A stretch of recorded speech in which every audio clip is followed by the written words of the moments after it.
Welcome to week 5, and as promised, today we're going to do some jumping.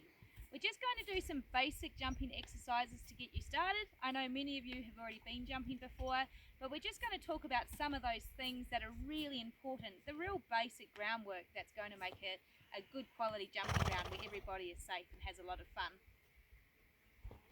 So there's two parts to really think about. One is our position, which is hugely important because it's going to keep us safe, but it's also going to encourage us to be more effective and give us better ability to allow the horse to do their job well. So first of all, position is most important.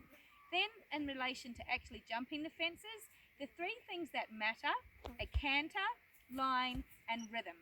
Now I realise some of these we'll actually be doing in trot, so we can use the word trot or canter, but what we mean by that is that the horse has momentum. It's travelling forward, we're not having to put a lot of effort to keep it going, but the horse isn't going faster either. So it's a bit of a balance point where we like to think about it that the horse will just continue to travel in that same gait and that same speed unless we ask it otherwise. So that's number one, canter. The next one is line. What that means is that we're ensuring we're travelling to the fence exactly how and the shape and the direction and the distance that we want. So we're making sure that the horses aren't cutting in or falling out. If we have a really good line, we're more likely to get a better quality jump. And then the last one is rhythm. And we did talk about rhythm in session number 1 or 2, I think it was.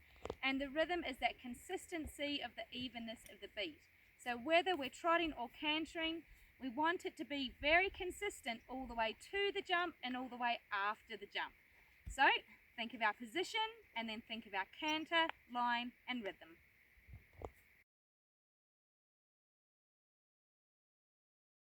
So we're just going to start off with some trot poles, and we're just going to go in normal rising trot. And the idea of this is that we want our horses just to be very relaxed and staying very straight over the poles. I would just start with one pole, make sure your horse is relaxed just trotting over the one pole before gradually building them up. I have 6 poles here, and I also have a smaller pole at the front of the back. That just gives me an opportunity to ensure that I'm staying very, very straight. So I'm just going to show you 3 or 4 different ways that you can set up your trot poles to give your horse some variation, but to also increase your skill level as you're going through. Each of these trot poles is approximately 1.2 metres apart, which is about 4.5 of my chicken steps. But if you have a smaller pony, you may need to make them just a little bit smaller. So feel free to adjust those distances a little bit for the size of your horse.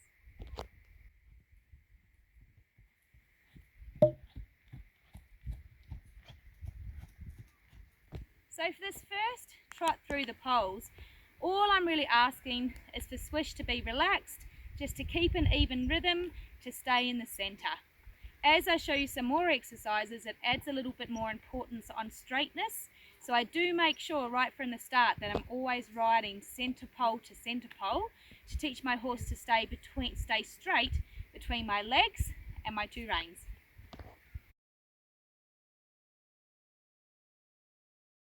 So all I'm going to do now is just shuffle each pole over a little bit so there's a very clear centre. What I mean by that is each pole I'm going to shuffle slightly to the side,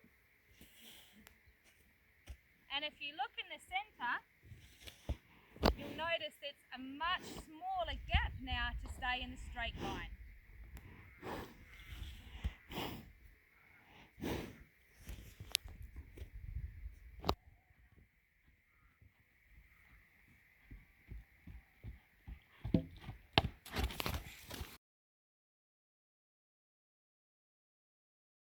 So all I've done now to make it a little more interesting and a little more challenging is I've just put some little white blocks on the outside of these jump poles.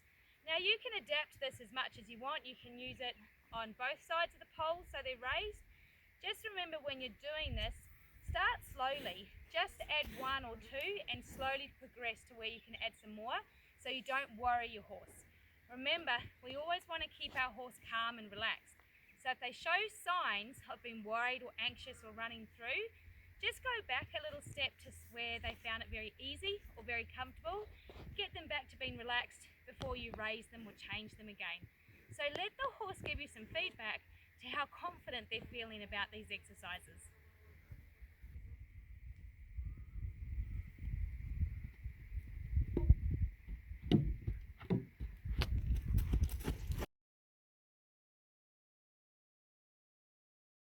So this one is really good for practicing straightness, because if our horses drift offline even the slightest little bit, it's going to make a big adjustment to the evenness of the strides.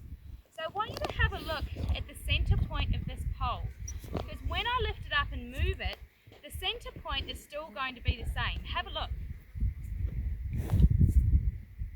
So I'm going to turn it 45 degrees. So now the 2 points meet, and the 2 points of the longer pole will also meet. I'm going to do that with every second pole. So have a look.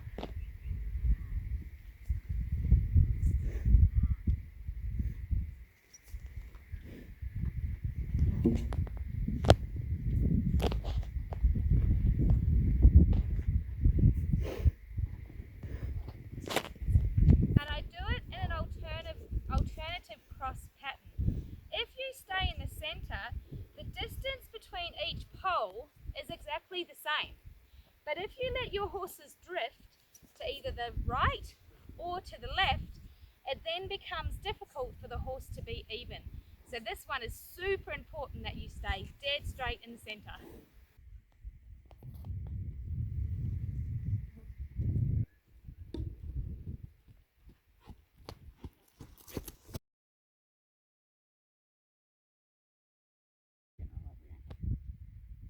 So the two most important reasons why we want to have an effective jumping seat is one is that we don't fall off, that we stay balanced in the saddle. Number two is that we can stay out of the horse's way. So when we think about it, when a horse is jumping, the shoulders come up, followed by the hindquarters coming up, and then the horse touches the ground. If we're sitting too deep in the saddle just beforehand and we're not allowing our bottom to come out a little bit, what happens as the horse's hind legs or hind end comes up, it hits us in the back of the saddle and it pushes us forward. So we're often told in our jumping position that we need to lean forward. Now that's kind of right, but there's a little bit of trouble with that, whereas I can lean forward, but I can be sitting down in my saddle and not be very well balanced. And also we're going to get that kick up as the horse jumps. So it's more about getting our bottom out of the saddle than it is just leaning forward. So all we're really wanting to do in our jumping position is just to allow our bottom to come out of the saddle a little bit, which allows the movement for the horse's back to come up. So if you have a look at my shoulders, they're not really leaning forward much. All I'm doing is allowing my hips to come out of the saddle. So when you're doing your jumping position, we're going to practice this walk and trot and canter, and also doing some transitions. So you really want to get to the point where you can go from trot to canter to trot, all staying in the jumping position, which can also be known as the 2-point seat. So 2-point seat is when we're just bringing our hips out of the saddle a little bit, stretching down through our heels. We don't want to be gripping with our knees are just relaxed on the saddle. We can close our thighs a little bit. Oh, lost my stirrup. But we also want to make sure that we keep our shoulders a little bit taller. We don't want to be leaning forward. Our shoulders need to stay up so we can stay focused, so we can stay secure in our saddle without dropping our shoulders down and gripping with our knee. So we're going to practice that in the walk, the trot and the canter, and also some transitions. So first we want to get to where we can walk in our 2-point seat. And don't be afraid if you need to, just to wrap a little finger around the mane every now and then. That way we're making sure that we're not using the reins to balance our position. Notice even in the walk, my hands are still going forward and back, encouraging her to use her neck freely and easily, and it shows that I'm not needing to balance myself on the reins. And remember, in the canter, still allow your hands to go forward and back, and you'll notice the ability of my bottom to stay out of the saddle comes from the absorption of my knees and my hips. So you notice the angles will change a little bit and my knees and my hips in order for me to stay balanced in my stirrups, and make sure you're even on both stirrups, that you're not weighting one side more than the other. And those angles allows the horse to move freely underneath us while we stay balanced in the stirrups.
So all I'm going to do now is to remove the diagonal poles, leave the others where they are, and that's going to bring us into some canter strides, so they're canter poles.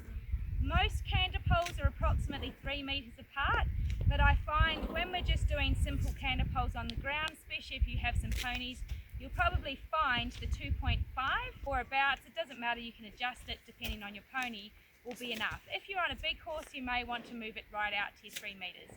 But for this exercise, all I'm doing is I'm taking out the diagonal poles, leaving the rest as they are, and we'll come through and canter this, and I'm going to practice doing this in my 2-point seat.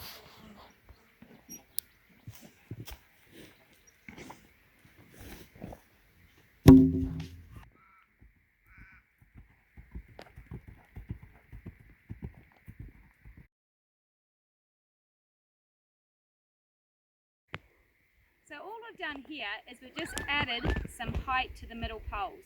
Do remember, always start with one being a little bit bigger before you gradually build them up.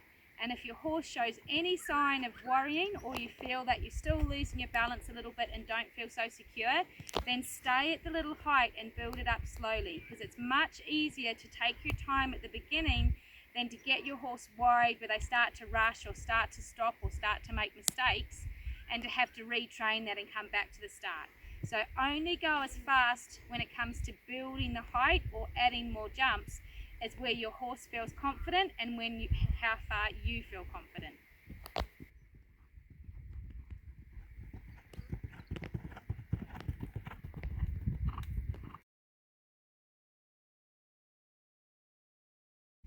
So another great exercise to get really good at is practicing getting what I call a clean jump over the pole. So when I say a clean jump, what that means is that as Swish gets to the jump, her front feet are on the front side of the jump, and as she jumps over it with both front feet, the hind feet are in the front of the jump, then the front feet land at the back of the jump, followed by the hind legs. If it's not a clean jump, what ends up happening sometimes is that the pole will get between their front feet, or the pole can get between their hind feet. So it's good practice to get into the habit of making small adjustments really early approaching your pole, so you can get into the habit of trying to set her up so you're getting that clean jump over a pole. Because if you can do it up over the pole, you'll be able to do it easier over fences.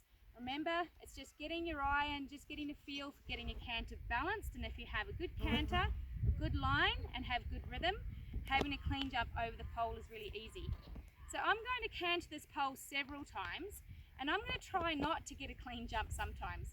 I'm hoping I can get the pole between her front feet or her back feet a couple of times, just so you can see what it looks like when it is a clean jump and when it's not. So it's up to you to have a decide when you watch this video, but ideally you're looking for the pole to go between her front and back legs, and not in between just her front feet or in between her back feet.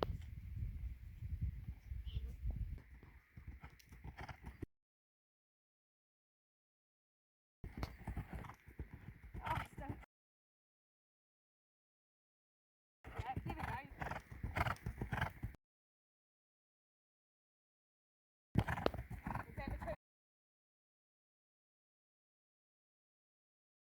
So this next exercise, the last exercise, is really challenging, but it's a brilliant exercise to start to get your feel and your timing and seeing your distance to fences. So what our goal is to pick a number, and that's the amount of strides that we have to get from when we land after the jump all the way until the last stride before we take off. So obviously the bigger the circle, the bigger the number of strides, the smaller the circle, the less number of strides. I usually like to try and get 20. 20 seems to be a really good number that you can try and achieve while you're in a 20-metre dressage arena width of or 20 metres width of a dressage arena. But if you're a little bit bigger than that, you can go up to 24 or 25. But I like to stick to 20, so I'm going to see if I can get 20 strides between when I land after this jump to when I take off to the second jump. Let's see how she goes.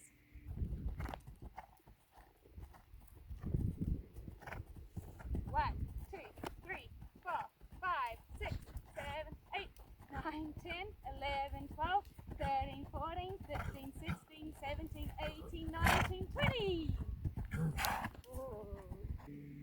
So I hope that's given you all some exercises to really get your confidence jumping. Remember, keep working on that position. You don't have to ride all your fences in 2-point seat. There's plenty of times that you need your 3-point seat or you need your light seat approaching your fences, but it's a really important skill to know that you can walk, trot and canter in that 2-point seat over some poles. So I really hope that you've enjoyed the last 5 weeks and you've got a bit out of it. I've really enjoyed making these videos, and I've also really enjoyed spending some time with you guys on the webinars. So if you'd like me to do some more, or you'd like to move on and develop your skills even further, let me know and we can look at doing some more videos as well. But thank you so much for joining us for the Horsewyse Education Program, and I look forward to seeing you again soon. Thanks guys.